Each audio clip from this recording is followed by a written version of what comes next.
एक झटके से हिंदुस्तान से हम गरीबी को मिटा देंगे। उसने घोषणा की एक झटके में देश की गरीबी हटा। नमस्कार दोस्तों, आप देख रहे हैं वीवर तक। देश और दुनिया की आज की सबसे बड़ी खबरें आप लोगों के लिए जानना बेहद जरूरी है। हम जानेंगे आज किस तरह से भाजपा ने कांग्रेस सरकार को घेर लिया है, वहीं कांग्रेस सरकार पर भी भाजपा ने तीखा प्रहार कर दिया है। दोस्तों, आप ये खबरें कहां से देख रहे हैं कमेंट में जरूर बताएं और आपका नाम भी कमेंट में लिखें। अगर आप हमारे चैनल वीवर तक पर पहली बार आए हैं तो सब्सक्राइब भी कर लें। बड़ी खबर आ रही है, 7 लाख करोड़ के MOU सार्वजनिक करने की मांग। गहलोत बोले जनता खुद फीडबैक दे देगी।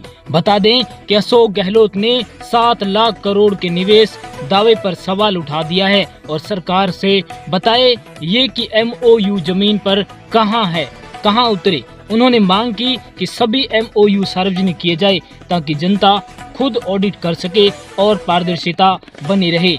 बता दें कि राजस्थान में राइजिंग राजस्थान निवेश समिट में किए गए 35 लाख करोड़ रुपए के MOU में से 7 लाख करोड़ का धरातल पर उतरने के दावों पर सवाल खड़े होने लगे हैं। कांग्रेस ने विधानसभा में निवेश प्रस्तावों को लेकर जो सवाल लगाए हैं उनका सरकार की तरफ से जवाब नहीं दिया गया। यह कहना है पूर्व CM अशोक गहलोत का, जिन्होंने सरकार से मांग की है कि इन्वेस्टमेंट समिट में हुए MOU को सरकार का सार्वजनिक करना जरूरी है। वहीं सोमवार को जयपुर के JECC सीतापुरा में नए आपराधिक कानूनों पर भी आधारित भव्य प्रदर्शनी का उद्घाटन करने पहुंचे गृह मंत्री अमित शाह ने मंच से अशोक गहलोत का नाम लेकर कहा था, मैंने अशोक गहलोत का कमेंट पढ़ा था कि 35 लाख करोड़ के MOU तो किए, जमीन पर कितने उतरेंगे। उस वक्त तो हमने किसी का जवाब नहीं दिया था। मैं आज गहलोत को कहना चाहता हूं कि ये भाजपा सरकार है, कांग्रेस की सरकार नहीं। हम जो कहते हैं वो करते हैं। मुझे खुशी है कि इतने कम समय में भजन लाल सरकार ने 35 लाख करोड़ रुपए में से 7 लाख करोड़ के MOU को जमीन पर उतारने का काम किया है। ये बहुत बड़ी उपलब्धि है। वहीं गहलोत बोले सरकार और अफसरों ने शाह को गलत ब्रीफ के कारण भाषण दिलवाया। बता दें, इसके जवाब में गहलोत ने अपनी प्रतिक्रिया दी। उन्होंने कहा है कि ऐसा लगता है कि किसी अधिकारी या राजस्थान की भाजपा सरकार ने उनको गलत ब्रीफ कर भाषण में कहलवा दिया, क्योंकि उन्होंने प्रदेश की जनता और व्यापारी वर्ग की तलाश कर रहे हैं कि 7 लाख करोड़ के MOU कहां जमीन पर उतरे। राज्य सरकार को कम से कम गृह मंत्री के दावे को पुख्ता करने के लिए इसकी सूची सार्वजनिक कर देनी चाहिए। वहीं बोले कि सरकार MOU को सार्वजनिक कर दे। कांग्रेस पार्टी तो चाहती है कि 35 लाख करोड़ रुपए का पूरा निवेश ही प्रदेश में आए, जिससे युवाओं को रोजगार मिले और प्रदेश को राजस्व मिले। परंतु विडंबना ये है कि विधानसभा में लगाए गए सवाल, RTI से मांगी गई जानकारी आदि में भी राज्य सरकार ने किए गए 35 लाख करोड़ रुपए के MOU की जानकारी नहीं दी। यदि यह इवेंट इतना सफल रहा तो जानकारी क्यों छिपा रही है सरकार। यदि राज्य सरकार MOU सार्वजनिक कर देती है तो इनका एक पब्लिक ऑडिट जनता स्वयं ही सरकार की फीडबैक देती रहेगी कि कितने MOU जमीन पर उतरे हैं। अगली बड़ी खबर है, जहां पर मुंबई मेट्रो स्टेशन से जवाहरलाल नेहरू का नाम हटा दिया। कांग्रेस सरकार ने इसकी तीखी आलोचना करते हुए भाजपा को घेर लिया। आपको बता दें, कांग्रेस ने मुंबई के एक मेट्रो स्टेशन के नाम को लेकर भाजपा पर हमला बोला है।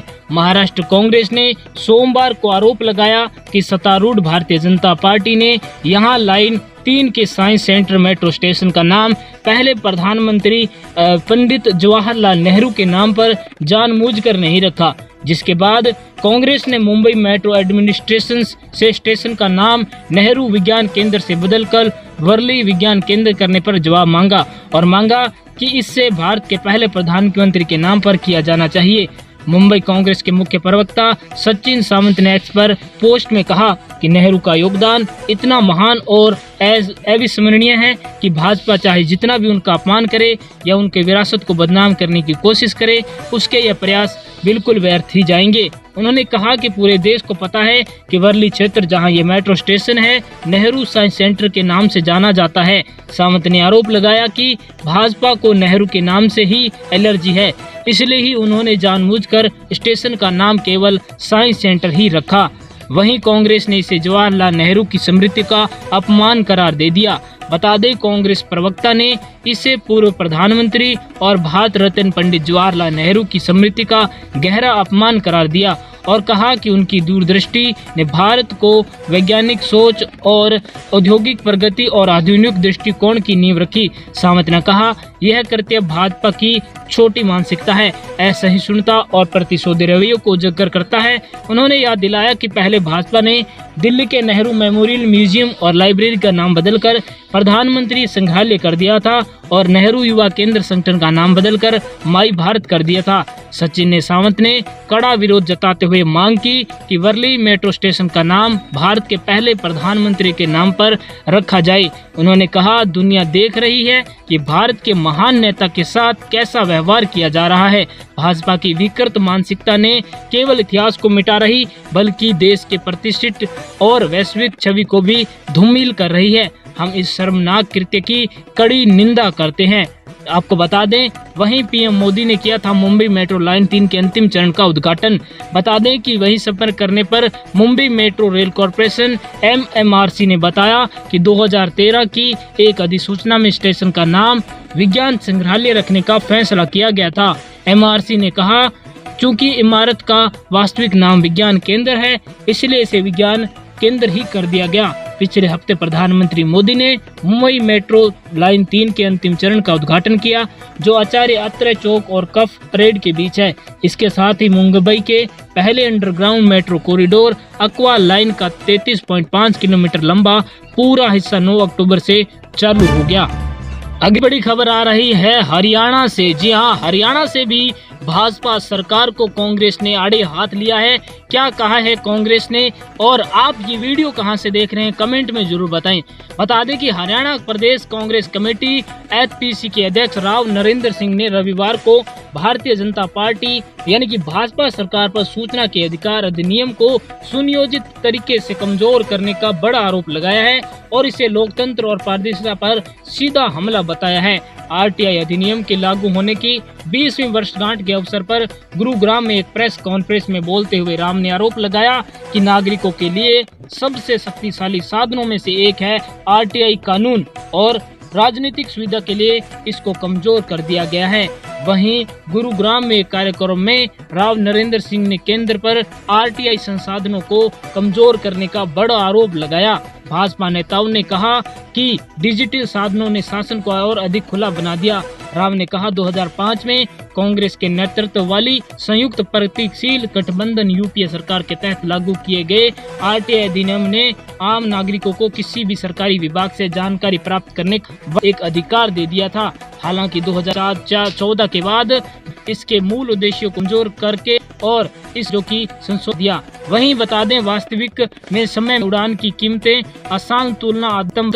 राव ने कहा कि UPA शासन के दौरान नागरिकों के अधिकारों को मजबूत करने के लिए ऐतिहासिक कानून बनाए गए, जिनमें महात्मा गांधी राष्ट्रीय ग्रामीण रोजगार गारंटी योजना अधिनियम 2005, वहीं वन अधिकार अधिनियम 2006, शिक्षा का अधिकार अधिनियम 2009, भूमि अधिग्रहण और पुनर्निवास अधिनियम 2013 और राष्ट्रीय खाद्य सुरक्षा अधिनियम शामिल है। उन्होंने आगे कहा, लेकिन जब से भाजपा सत्ता में आई है, इन कानूनों को व्यवस्थित रूप से कमजोर कर दिया गया। नया संशोधन पेश किए गए, जिनसे लोगों की सूचना तक पहुंचने की सीमित ही हो गई।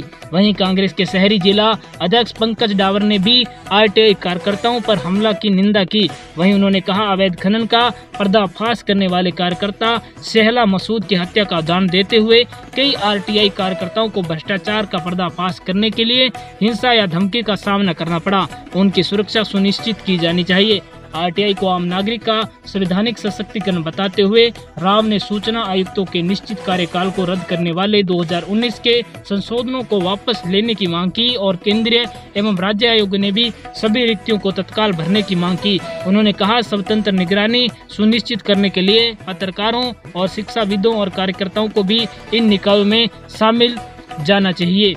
वहीं कांग्रेस के जिला अध्यक्ष ग्रामीण वर्धन यादव ने कहा, भाजपा सरकार ने जवाबदेही से बचने के लिए RTI को कमजोर कर दिया, लेकिन कांग्रेस इसे जनता के हाथों में एक शक्तिशाली हथियार के रूप में पुनर्स्थापित करेगी।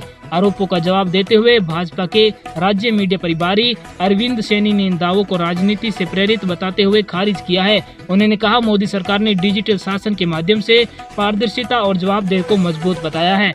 वहीं आप क्या कहना चाहेंगे, कमेंट में अपनी राय दें और देश और दुनिया की बड़ी खबरों के लिए हमारे चैनल वीवर तक को अभी सब्सक्राइब करें।